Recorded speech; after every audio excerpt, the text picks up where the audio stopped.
I'd like to talk briefly about the risks and precautions when thinking about 5-MeO-DMT.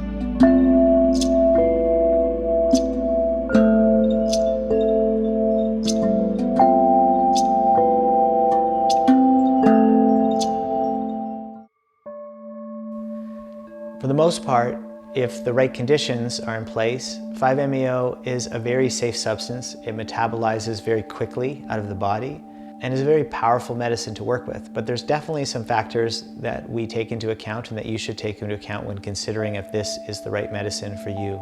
Let's talk about the physical considerations first. In terms of physiological risk, there's not a lot, but there's a few. One is that you want to be in good shape generally from a cardiovascular standpoint, and there are some certain heart conditions that we want to watch for.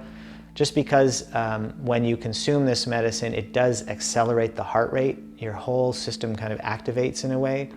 And so generally from that perspective, it's not that you need to be in amazing shape, but you do need to be in good enough shape that you could walk up a couple flights of stairs without being winded, or that you have general solid cardiovascular health. And if you do have any heart conditions, it's really important to point those out to your facilitator, and we always screen for that in advance. Other physiological considerations is just that at very high doses, you got to just be careful. We're very careful with our dosing, and so this next consideration isn't something that's a risk for us, but we've heard of folks getting very high doses, way over what we would ever recommend dosing, and it can cause serotonin syndrome in certain cases, so just to be aware of that. There's also some contraindications with medications that you need to be aware of. And so certainly if you're on any type of psychiatric medicines and even other medicines, it's worth just bringing that up with your facilitator, making sure that they understand how these contraindications work. On the Enfold team, we have a pharmacologist that works with us. So anytime we have more complex cases, we'll always have consultation with our pharmacologist who helps us work through a strategy for how we approach that. For the most part though, I'll say that it's not like a direct no if you're on an SSRI or something like that. It's more nuanced than that. So it doesn't necessarily exclude you from this experience. There's just some considerations when it comes to that. Lastly, I'll just say from a physiological standpoint, you want to be really careful about mixing 5-MeO-DMT with other substances.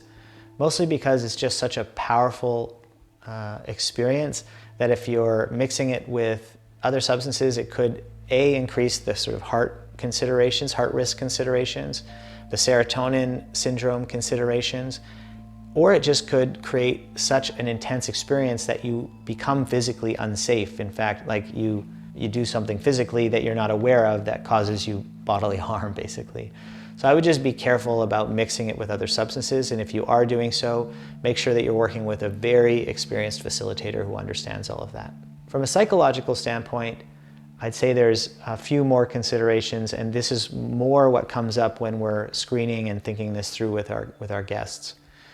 First off, if this is your first foray into personal discovery or self-development, 5-MeO is likely not the place you want to start. For us, it's really important that you have a solid foundation of self-discovery work before coming to your 5-MeO experience, so that you have some language, so that you've kind of mapped the terrain of your psychology a bit and of your perspective on the world, so that 5-MeO doesn't just become a totally destabilizing experience.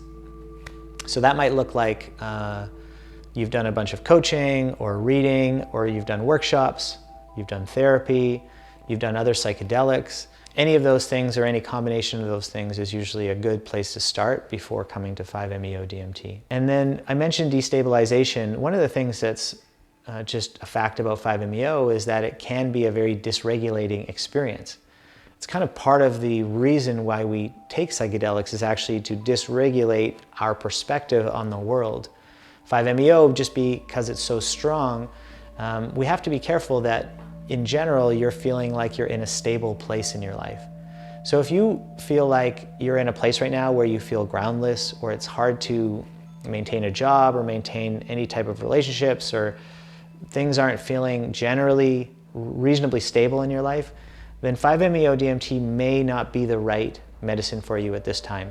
It could be, but it's definitely worth a conversation, and it's really important that you're as honest as you can be with your facilitator, potential facilitator, about where you're at just before committing to this experience, just so that you ensure your own safety. Because the physiological considerations are not that big a concern. Generally, we can check some boxes and we know you're going to be good. It's more so making sure that on the back end, after your experience, you have enough stability and wherewithal and support to integrate the experience. So lastly, what I'll say about precautions or just things to be aware of when considering 5-MeO, or any psychedelic for that matter. When you take this substance, you're really signing up for a process that begins during your retreat, but that it continues for days, weeks, months afterwards. It's not like you're going to be tripping for months or something like that. It's more so that you're going to be working through a process, and that process can often be somewhat physical, like you just feel physically different, you're more sensitive, you're more aware of your surroundings, and that can be a really beautiful, it's the gift of this medicine. But it's also can be challenging if there's misalignments in your life. If you're not feeling physically, well, or if you're working through a trauma release that ends up taking some time. Trauma release often happens as a physical process, and sometimes that goes on for a few weeks. And it's not like it's constant, like you're 24 hours a day in trauma release, but it does mean that you have to make sure you create the space for somatic practices, perhaps for therapy, perhaps for other things like that, so that you're properly supported, so that you can make the most of your experience, and also so that it doesn't become something that dysregulates your life to a point where you're worse off from where you were before. So those are just some of the considerations I would raise when considering 5-MeO DMT. Any good facilitator should be walking you through all of these considerations. They should be screening you properly, but it's also really your responsibility to be honest, to be upfront, to ask good questions, and to really consider for yourself, where are you at in your life, and is this the right moment for 5-MeO DMT?